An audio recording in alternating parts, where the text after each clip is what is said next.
Công an tỉnh Đồng Tháp hôm qua tổ chức chương trình khám bệnh, cấp thuốc miễn phí, tặng quà cho 350 người dân có hoàn cảnh khó khăn, gia đình chính sách, kết hợp tổ chức diễn đàn Công an lắng nghe ý kiến nhân dân tại xã Thượng Phước.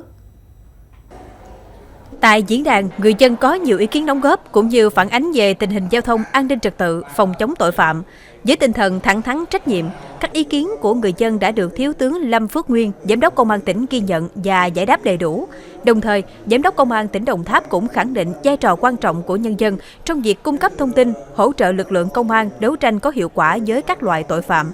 Mong muốn trong thời gian tới, người dân tiếp tục đồng hành cùng lực lượng công an trong phong trào toàn dân bảo vệ an ninh Tổ quốc, góp phần đảm bảo an ninh trật tự trên địa bàn.